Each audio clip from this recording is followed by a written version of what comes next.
Welcome to See You on the Other Side, where the world of the mysterious collides with the world of entertainment. A discussion of art, music, movies, spirituality, the weird, and self-discovery. And now, your hosts, musicians and entertainers who have their own weakness for the weird, Mike and Wendy from the band Sunspot. Wendy, it's springtime here in Minneapolis, Minnesota, and it is absolutely gorgeous.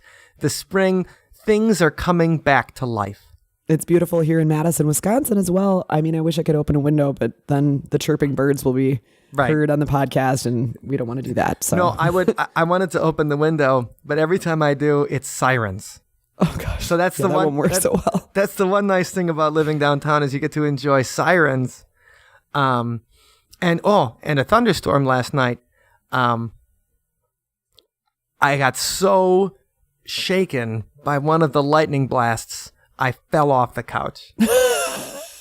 Wait, like it actually literally shaken, or just startled you? Well, the spring rains have come, and so last night I'm doing some writing. I'm sitting on the couch, and I'm kind of I'm almost laying. I'm doing the thing we get the computer on your lap, and you're kind of laying down with my head against the window. And it starts raining, and it's nice, and I leave the window open. You hear the soft patter of the rain, and you hear the thunderclaps in the distance. And then there's a lightning strike that looks like it's coming straight at me, and it's so loud that I'm just like, ah! And I just... So it startled you. It didn't actually strike so close that it vibrated the couch. Well, it looked like it struck the tallest building in the city. Oh my gosh. So, wow. It's still... whatever, 10 blocks away, but you're just like, oh my God. Anyway, I almost flew off so spring rains. You must have gotten all the lightning there because we didn't get any. Holy here. crap. No, it was a good one. And, but spring means things are coming back to life. And sure does. We love things that come back to life here on this podcast. And, one of the things that was exciting that we heard about when we were on our way back from Texas was that the X-Files are coming back to life. That's right. That was a big, big announcement that kind of got a lot of people excited. Yeah, well, especially for everybody our age. Yes, definitely. And X-Files was something that I didn't watch it religiously. I'd catch an episode here or there. But you, Mike, I know you had a group of friends that would gather and watch it together in the dorms, and every Friday. Yeah, so it was like a cult type a cult activity. community activity. Sorry, we sacrificed the chicken and then we watched the X-Files. But it has that cult kind of following, the people who were religiously watching it, and this is before DVRs, so you actually, if you wanted to see it before the spoilers came out, you actually had to watch it at the time it was on television. That's right. Or broadcast. Or you had to tape it. And that's how I saw that. So the first episode came out September of 1993, and I was just a junior in high school. And actually, I saw the ads for the X-Files, and it looked okay, but that wasn't the TV show I was excited about. Oh? Because premiering before the X-Files was a show called The Adventures of Briscoe County Jr. What? Yeah, okay. So you know who Bruce Campbell is, right? Yes. Okay. So Army of Darkness? That's right. And so the year earlier, I'd seen Army of Darkness, and I'd seen Evil Dead 2 sometime when I was a kid. And anyway, loved Bruce Campbell. And all of a sudden, Bruce Campbell's starring in a TV show. And I was like, holy crap, Bruce Campbell's going to be on TV. And I was all excited about it. And in fact, when I was doing research for this episode, when you read about the Fox network, they were all excited about it. Mm-hmm. They were like, this is going to be the next big show. The president of Fox Entertainment says, if Bruce Campbell is not the next big TV star, I'll eat my desk. And he says that, and they go out. It's a full publicity craziness. And I was all excited because Bruce Campbell is going to be on TV. So I taped Briscoe County Jr. because it was a school dance that night, and I didn't want to miss the school dance. And I could drive, too, which means I could drive a girl to the school dance, which was even better. Okay. Anyway, so I taped Briscoe County Jr., and then I taped the show afterwards, which ended up being the X-Files. And Briscoe County Jr. was it was a cool idea for a show, and we'll have to do an episode on that sometime because it mixed science fiction with the cool. Old West. Okay, so that's fun. That was a really cool thing about it, science fiction in the Old West. But the humor was pretty corny, and it seemed like a show of a different time. It just wasn't, it wasn't what we were hoping for. Okay. And so when I came back that night from the dance or whatever, I'm going to watch the tape. I taped it, and my dad, who was going to bed at the time after I got home, was like, well, Briscoe County, that was okay. But this show afterwards, he's like, now that was really good. So your dad liked it. Oh, yeah. Oh, yeah. Cool. So, and then I stayed up, till all hours of the night or whatever, watching the first episode. And that was it for me. Like, I thought it was the coolest. It was the X-Files, man. Yeah, it was really different from anything else that was on at that time. Yeah. And it was the whole zeitgeist of, like, government conspiracy stuff, too, was huge at the time because we just had these, you had all these revelations of what, some experiments the government had conducted on people in the 1950s and 60s. We talked about the mind control experiments with LSD. We talked about the pollution of, the plutonium clouds over Seattle, like little things Right. like that. And then, and it wrapped into the whole alien abduction thing. It just was at the right place at the right time. That's correct. And it ties in very nicely to our podcast here because it is a television show that had, was very prominent in pop culture. Oh, yeah. And, but the themes for the different episodes relate to actual things that have, either been rumored or reported on or found in our culture. So That's right. A lot of what the X-Files took from was, real life, quote unquote, real life, paranormal stories and things like that. So, we thought we could go over some of the X-Files, some of our favorite X-Files episodes that were inspired by, real life kind of paranormal stories, or themes that had run through the UFO conspiracy community and stuff like that over the years. And so I don't know what's going to happen with the X-Files return. Like, is it going to be any good? See. The first movie was great. The second movie I still liked, but a lot of people didn't. Did you see the second movie, Wendy? I don't believe I did, or if I did, I don't remember. Okay, that was about it. Okay, that was the one that had the second teacher, the Scottish guy from Head of the Class, is like a pedophile priest. Gosh, no, I don't remember that one. I remember the Bumblebee one. Yeah, well, that was great. That was The first movie, Fight the Future, and like we even had a big a big viewing party. No, a big group came, went out to go see the movie. That's cool. When it was happening, and that was super fun. And I had like X-Files T-shirts and hats. Like I lived it because Yes. I went. Oh my God, my wife and I went as Mulder and Scully to a Halloween right. wedding last year. Should post that picture. We'll post it. That was a great costume. Actually. We'll post that picture, and it was funny because I even had a little like X-Files FBI badge that I bought at Gen Con, and Gen Con used to be held in Milwaukee before it was held in Indianapolis. Right. That I bought at Gen Con when I met the Lone Gunmen who were at Gen Con promoting the X-Files card game, and then I got to play the X-Files card game with the Lone Gunmen. That's awesome. And like nobody was So hanging fun. around them. I'm like, it's the Lone Gunmen. At Why least would you two. not want to play cards with them? It was two of them. It wasn't Byerly. It wasn't the guy with the beard. It was the guy with the long hair and the little guy, and Frohickey and Myers. And there was nobody hanging out with them. And I'm like, do you people not realize the Lone Gunmen are right here and you could play a card game with them? It's one of my favorite convention stories. I don't have that many convention stories because I stopped going conventions in the 90s. But Well, that's a pretty cool one. yeah, that's my favorite. So when I was doing some research for this article too, I was looking up to see if anybody else had written about X-Files episodes that were inspired by real life. And Wendy, this is the example of the internet at its worst. Oh boy. Okay. Well, so like last November, Yahoo did a little blog about it, and they picked 4 episodes that I wouldn't have picked, and they picked phenomenon that were weak sauce at best. Okay. But they posted this, and then like 3 other blogs. Oh no, just ripped them. A month later, really, they just posted like the same article with some of the words changed around, and it was like they were hired to find content. And just reword it. Yeah, copy that content and put it on their own site for clickbait.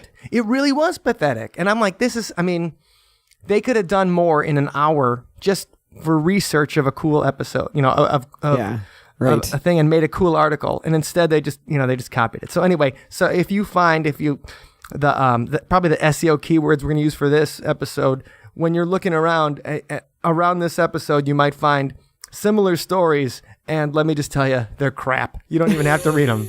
It's just somebody didn't even put the effort in. That's sad. Or gave a damn. All right. So that's too bad. That is too bad. But since you are an expert on the X-Files, I would say. An expert. I know more than most. Yeah. So I have think a hat. I'm interested to hear how your suggestions compare to those terrible internet fake news word repurposers, clickbaiters. Right. So should we dive into the episodes and the issues? Well, okay. We should start with a personal favorite of mine called Field Trip. Okay. Now, in Field Trip, Mulder and Scully go to North Carolina, and they're investigating the disappearance of a couple of, they were like hikers, cave explorers, and they're disappearing. I mean, they're investigating what happened to them. And in the process, just to sum it up quickly, they end up inside of a cave with a giant fungus that's giving them hallucinations and slowly eating them away. That's nasty. And you see, and they would do episodes like these every once in a while that have hallucinations, or they'd have dreams or alternate realities or things where they could do the stuff that they couldn't do in the regular show. Like Mulder shoots his boss in this episode, okay. and then that's something they would use in the trailer to say, next time on the X-Files, and they see him shoot his boss. You're like, no, what? How did that happen? Or you see Mulder and Scully kiss, and you're like, what? What are they kissing for? What's happening? And it would just end up being like a dream episode or something like that, and that would just pull you in like it's going to be a game changer, and it really wasn't. Yeah, right. But in Field Trip, they have these. First, they're having separate hallucinations, and then in the end, they have a shared hallucination. And so, number one, that's based on the real life phenomenon of hallucinogenic fungus. Okay. Magic mushrooms. Like that's, we've discussed hallucinogens before at length in the LSD episode. That's right. Yeah. And psilocybin and the active ingredients that make people see things that maybe get people to see a bigger reality than what we have. But hallucinogenic fungus is kind of that's a real life phenomenon, people seeing crazy things. But the other thing would be the shared aspect of it. The shared hallucination. And that's something like when you have a group of people see a UFO or a group of people see some kind of miracle occur.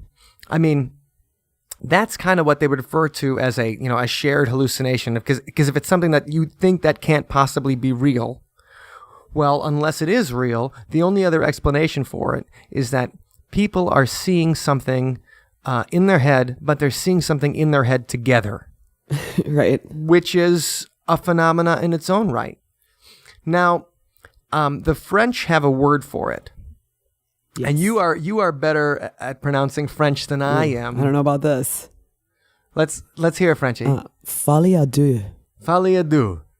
Yes. Which also happens to be the name of a Fall Out Boy album. Oh, okay. I didn't know that. So, a madness shared by two, which is, I guess that's the people that like Fall Out Boy. No, but it's a psychiatric syndrome in which symptoms of a delusional belief are transmitted from one individual to another. So a syndrome shared by more than two people, and then a folie à trois, a folie à quatre, like it goes through the whole thing. And shared psychotic disorder, induced delusional disorder, the idea that a dominant person who has a delusional belief, and this is probably something that you can apply to with cults and things like that, a person that has a delusional belief and then can make other people believe it too. Okay, so it sort of like transfers between people. Yeah, I mean, you've heard of the idea that ideas can be viruses. You know, the idea of virus, memes, the idea of a meme passing or a belief passing on from one person to the next.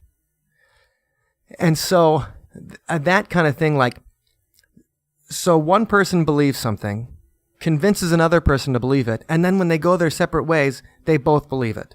So a mass, a mass hysteria or mass kind of thing that can happen with this.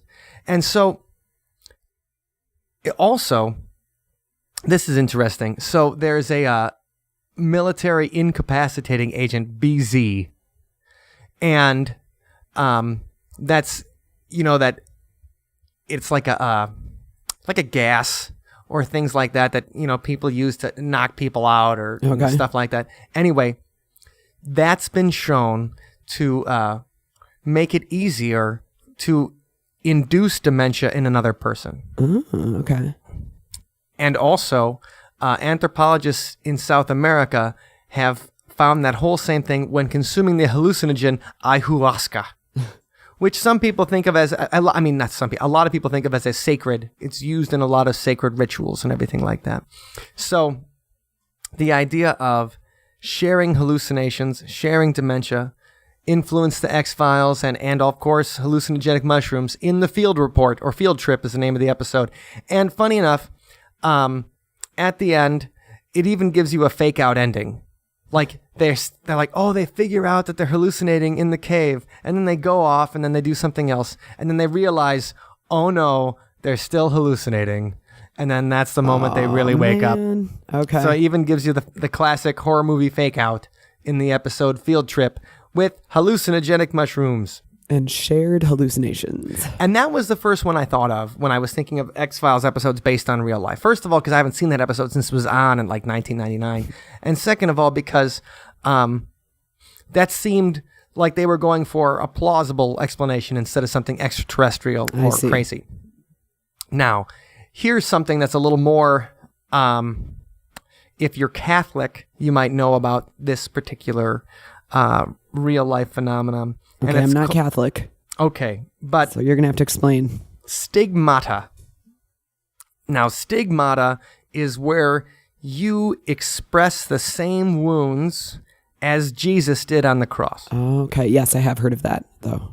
So, stigmatics, I don't know the right way to say it, because I don't talk about this actually to normal people where we're just like, yeah, that's stigmatic. Doesn't just come up in conversation every day. No, it doesn't.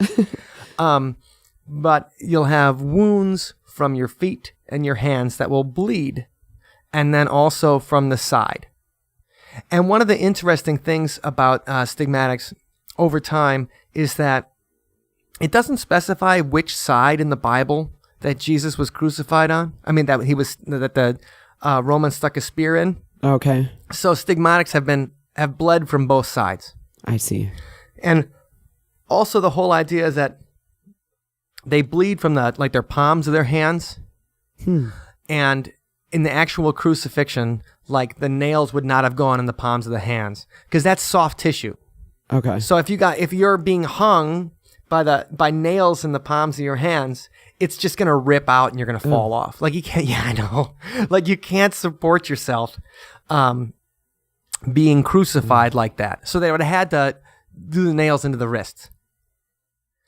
And so, like stigmatics over the centuries, like a lot of saints in Catholicism have exhibited stigmata wounds. Okay. Saint Francis of Assisi, who's one of my favorite saints, he's the patron saint of animals, and he didn't want to hurt creatures so much he became a fruitarian. Oh. Which means he'd only eat, good for Saint Francis. And everybody loves Saint Francis. He has his own order named after him, the Franciscans.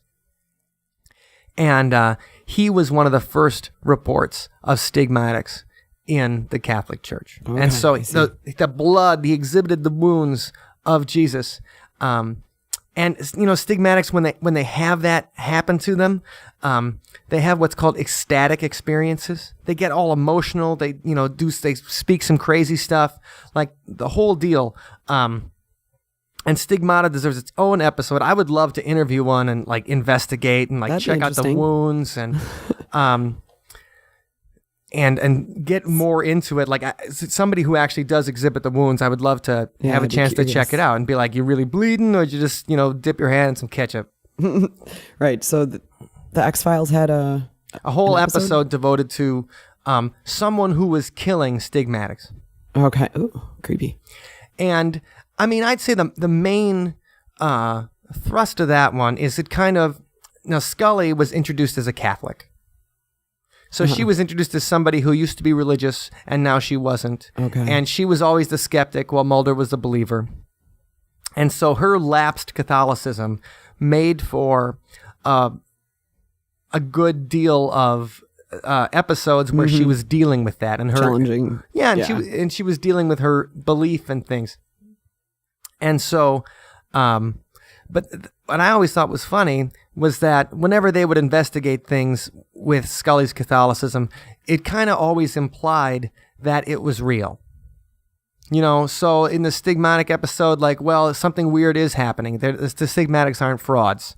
In another episode where she's got to protect somebody, it's kind of showing that, that what the church was saying was real and that there were supernatural things happening. So in the, one thing about the show was that, no matter how much doubt Scully had in the beginning of it, by the end of it, she was always like, yeah, I mean, she wouldn't, buy it and stuff like that, but it would always be she was wrong. Like Mulder was always right.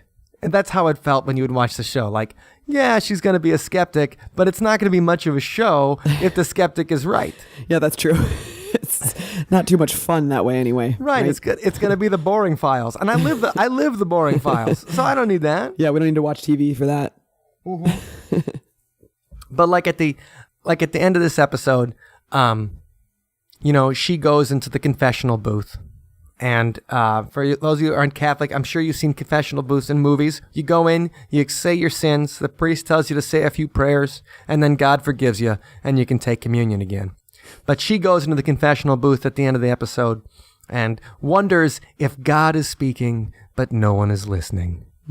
So there she is, re-encountering her faith at the end of Revelations is the name of the Stigmata episode. Okay. And that's a pretty good one. It's not tied to the mythology of the show, so people don't really remember it a lot. They usually tend to focus on either the big Monster of the Week episodes that were shocking, like the one with incest and stuff, or they focus on the alien conspiracy episodes, which I think we should talk about next. Okay. And so this is something that was in several episodes, but I'd say that the main episode that it was featured in is one called The End.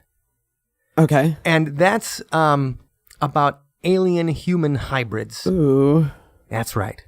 And so they find a chess prodigy named Gibson Praise who has alien DNA. Cool. And so he's an alien-human hybrid, and they got to fight to protect him. And that's how he's so good at chess, because he's got the extra alien intelligence or something. Right. He's brilliant. He's like wise. He's just one of those wise alien kids. You know what I'm talking about. They're all over the place. Right. No. But either way, so they've got to protect Gibson Praise, and people are, chasing him, and aliens are chasing him. The government's chasing him, the whole thing. And what made that extra exciting was it was the season finale before the movie. Oh, So- okay, cool. So it was like a lead-in almost to the... A little bit. They didn't really continue the episode in the movie, but they were kind of leading the elements that would be featured in the first film, Fight the Future, I see. in the alien-human hybrid episode. And I just remember being all excited about it, because that was, really with X-Files, like 1998, X-Files fever at its peak. Like David Duchovny hosted Saturday Night Live. Oh, man. And just for a little down the nostalgia train, so David Duchovny is hosting Saturday Night Live, and who's the musical guest? Jimmy Page and Puff Daddy, who are playing their song That's awesome. from Godzilla. When I Godzilla, remember that. That was a good song. because Godzilla came out that summer, and Yeah. they did a version of Kashmir that Yep. like Puff Daddy rapped over. And it was huge. It was on the radio all the time. Oh yeah, no, the Godzilla soundtrack, between that and the version of the Green Day song, Oh, that's right. Brain Stew. That's right. Yeah. They did Brain Stew and they added it to the Godzilla soundtrack, but the only difference is that they had Godzilla screams. And it was like, so it was like That's the an same easy remake. thing. Yeah, Just so get like, some guy in the studio like, okay, right, we're gonna put a Godzilla scream on this guy. Okay, here we go. Put it on the soundtrack. the band doesn't even have to go in. We're going platinum. And okay, so that little 1998 nostalgia for everybody, so you can kind of get. So I mean, come on, David Duchovny's the X-Files had gone mainstream. Yeah. You got a movie in the theaters. You got David Duchovny on SNL. X-Files fever was at its peak. I wore a shirt and a hat, I think, to the premiere. I was all excited about it. I could totally see that. Yeah, loved it. And okay, Fanboy. so what were they doing with alien human hybrids? Like, where did that inspiration come from? Well, that one came from alien abduction stories. And so the late 80s and early 90s, there was Bud Hopkins and John Mack started studying alien abductions in a more serious way. I mean, those guys were psychiatrists. They were regressing people to get memories. And a lot of the women who had claimed to be abducted said that they were impregnated by the aliens. Oh, creepy. And right. I don't know how they did it. You know, I don't I mean, it's alien science, so they can impregnate them however they do it. But they were impregnated with an alien human hybrid. Mm-hmm. And then they were abducted again later, and the baby it was delivered. the baby was taken from them, and then goes off to be in space or whatever. Like, For their experiments. right. And a lot of the theories revolve around how the gray aliens, and I don't think we need to explain gray aliens to the audience at this point. No. If we do, then you need to go back a few episodes and then you can get the primer. But so they say that the gray aliens can't reproduce on their own. So they're using humans to Interesting. reproduce. And the other big theory about the alien human hybrids is that they're introducing those hybrids to the planet and creating like a separate group of them. So then when the aliens finally come, it'll be a more peaceful transition. I see. Yeah, because there's a link in between the two Right. cultures, and they can They already have people that we're attached to, people like family and people that are like attached to us that we don't want to just kill or something because they're right. You're not just going to shoot them because it could be someone could be an alien human Yeah, hybrid. that makes sense. And I mean, that was a big story. And, these women would get very emotional, obviously, because they said they were, obviously raped by aliens, impregnated, and then the baby was taken from them. Yeah, that's because it was like double an violation. it was an accelerated story, an accelerated pregnancy. And, they would say that all these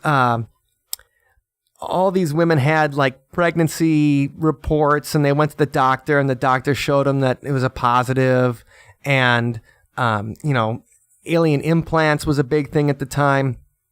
And they brought the whole alien abduction thing of women into the show in the second season when Scully got abducted. Okay. Now, Scully got abducted because she was having a baby herself. Interesting. Right. So she was having a baby during the second season, and some of the Fox executives were just like, well, forget it. We can just recast the part. But they said, like, no way are we going to recast the part. Yeah, like, really. this is fried gold. Like, look what we found here. And So you mean Scully, like the actress Gillian Anderson, was pregnant? Yes, Gillian so Anderson They got- created this episode got to pregnant. Like, incorporate that. like a whole thing where she could be in space for a while, and and have her baby, and then come back. That well, she that's was creative. found. It was, it was a good way to do it. So they even brought that alien abduction aspect into it, so that Gillian Anderson could have a kid. And human alien hybrids became a theme to the X-Files throughout. And it's a theme in alien abduction stories throughout. And, 20 years later now, 25 years later on with this, after the alien research that these guys were doing into abductions and stuff, we know more about suggested memories.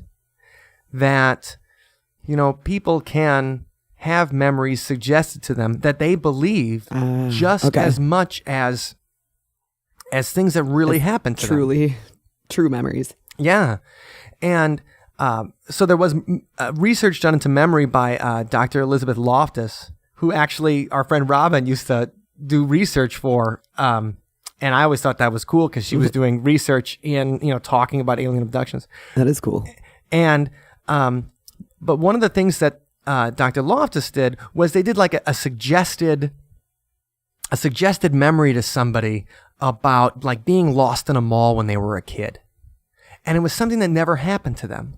But this person found like their brother's journal. Like part of the experiment was like they were reading like their brother's journal or something. And they were reading that journal and it talked about the time they got lost in the mall. And so this kid was like, oh yeah, well that's when I got lost in the mall. And he remembered it afterwards, just like it really happened. To him, that idea planted it in his head. And I mean, that's not surprising because I've talked to people, older people and some just people our age that, they'll be telling you a story from something a long time ago and like a brother and sister or something. And they'll they'll tell the story as if it happened to them when it actually had happened to their sibling, and then the other person, no, that was me. That didn't happen to you. That happened to me. It's just, you've heard the story so many times or, it got ingrained in your mind, all the detail so much that you right, that now you believe that it was happened to you. Yeah, exactly. So. And that is so. Now that we're 25, like I said, 25 years after this initial research and everything. I mean, people are starting to question, and not that these accounts weren't always questions of alien abductions, right? But also, did these psychiatrists, when they were working with them, did they suggest something in the beginning? Did they say something like, they're known to be the alien abduction guys. So if you're getting hypnotized by that person, chances are you already think you got abducted by aliens. Right. There's some kind of experimenter effect there where you're talking to the aliens guy. You wouldn't be talking to the aliens guy unless something was already up. So alien human hybrids, big in 90s UFO conspiracy culture, big in the X-Files as well. And I think we should go with one more episode. We could do a list of like 20 episodes, and I'm sure we should do an episode just on the X-Files and its effect on pop culture once it comes back. I was going to say maybe after we watch a few of the new season too, there might be some interesting topics to that. I really hope they do it right, because I didn't think the last movie was bad. I thought it was pretty good, but it wasn't. They wanted more closure than what they got from the movie. And the last couple seasons weren't very popular with the fans because David Duchovny had lost interest. He'd been doing it for a long time. Yeah. And it kind of was running out of steam. So last couple of seasons, while I still enjoyed some of the episodes, a lot of people thought they were crap. And, we don't want them to screw it up. And we're seeing that now too, with TV shows kind of having a finite run in that the creators and the actors, I mean, think about how they did Breaking Bad. Breaking Bad said they extended it a little bit by giving AMC more episodes, but they're like, no, we have to have an end to the story here. And that kind of, and it ended in a great way because of that. And we won't say anything if you're catching up on Netflix or whatever, we won't talk about it. But Breaking Bad ended really well. Yeah, I haven't seen it yet. Okay, it's good. The ending. You'll like it. It's satisfying. I'm looking forward to it. If you like the rest of the show, then I think you'll like that. Yeah, I do. And for sure. And having a finite ending, I think, really helps people create some closure. Kind of closure. And you have a last act, you have a final act, and that's something they couldn't do. And 15 years ago or 13 years ago when they originally did the X-Files ending. Right. So I mean, like, they brought David Duchovny back for the last episode. And it was a 90-minute, supposed to be a big deal. And then it ended up being just all right. So like, let's do it right. You're going to bring it back. You got 6 episodes. Let's do this for the fans, and don't just cash in on our nostalgia from the 1990s, because it's something we grew up with and we loved. Like, if you're going to do it, give it your best, and I really hope they do. So one of my favorite episodes is called The Gift. And this particular episode deals with a weird religious custom that I had never heard of before this episode. And it, a weird kind of folktale about the sin eater. Nasty. Yeah, sin eater / soul eater. Like, the idea that one person can absolve you of your sins or your sickness by taking it into themselves. Why would you want to do that? Well, seems so dangerous. That's the curse. Yeah, well, I suppose. It's like a sacrifice. Yeah, and this whole group is based around this character that can make people better by eating them. Like eating their sickness. And so they're trying to track down Mulder, and it says that Mulder had a weird brain disease, and he followed, he followed to find the soul eater, sin eater, and then he got cured from it. And there's all these people who are surrounding it who are like feeding cancer and sickness and all these kind of things to the eater.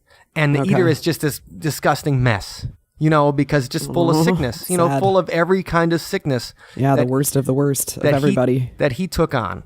Okay. And so in the end, Doggett, who's played by Robert Patrick, who is the T-1000. He's the skinny Terminator from the second movie, and he was a featured player in the last 2 seasons. He gets shot, and then the eater eats him and spits him out alive, but then dies because he was too foul. Well, no, he took on the death. I see. Okay. So wow. So he saved his life. Yeah, he saved his life by taking on the death. Goodness. And so that was kind of like a thank you moment, because he finally got peace from doing that. But that actually was a custom in like 19th and 18th century England. Wow. So somebody died, the corpse gets taken out of the house and laid out. A loaf of bread was given to the sin eater over the corpse, and also a bowl full of beer or maple or things like that, consuming that loaf of bread and consuming the beer.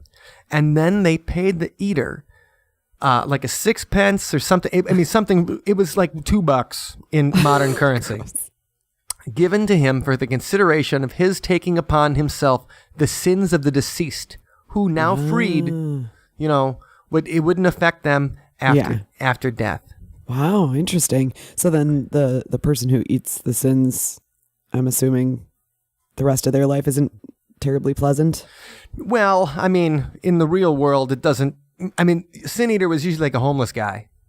So a Sin Eater, every village had some kind of weirdo. You hate to say weirdo because I'm a weirdo, but what I mean is like some kind of outcast character. Okay. So Encyclopedia Britannica, here's in their article from 1911. A symbolic survival of sin eating was witnessed as recently as 1893. After a preliminary service had been held over the coffin in the house, a woman poured out a glass of wine for each bearer and handed it to him across the coffin with a funeral biscuit. So, sin eating still survives. A corpse cake is placed on the breast of the dead and then eaten by the nearest relative. A corpse cake? In the Balkans, a small bread image of the deceased is made and eaten by the survivors of the family. The Dutch make dead cakes with the initials of the deceased, introduced into America in the 17th century. And so burial cakes are still part of the ritual in rural England. And so people were doing sin eating all the way up to the 20th century. Sinners. And that's the whole idea. And so Jesus is the ultimate sin eater because he sacrificed himself so everybody's sins could be gone. And that's, it kind of goes from there, that if someone else can sacrifice to absolve your sins, if Jesus can do it, then maybe some homeless dude can do it for a sixpence. Sure, yeah. So those are examples of 4 episodes that took their inspiration directly from paranormal phenomenon throughout history. Yes, and those links will be up on the show notes, which you can find at othersidepodcast.com/33. All right, so let's get to the song for the week. Yes. So we decided to whip up a song because we love the X-Files, and they might be playing on our nostalgia. Anyway, this track is called Don't Mess This Up.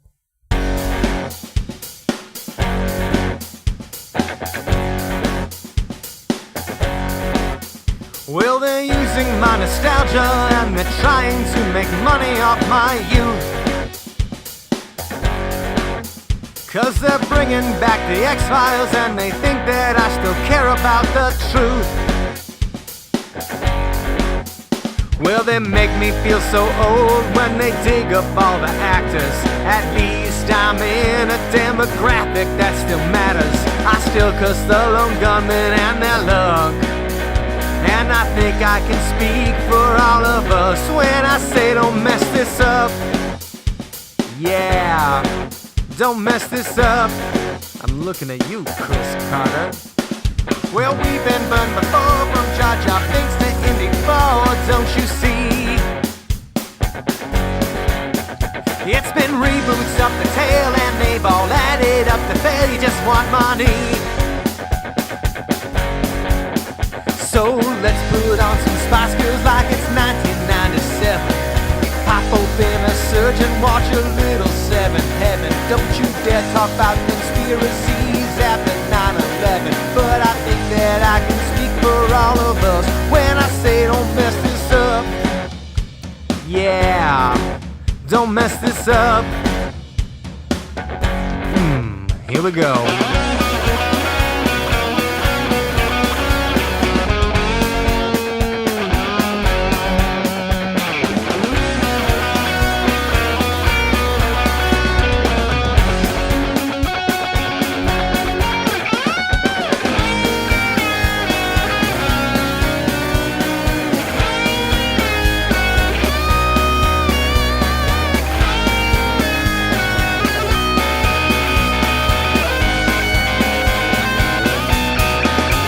But they'll never bring back Firefly, no matter how you scream and cry. No, they'll never bring back Firefly, no matter how you scream and cry.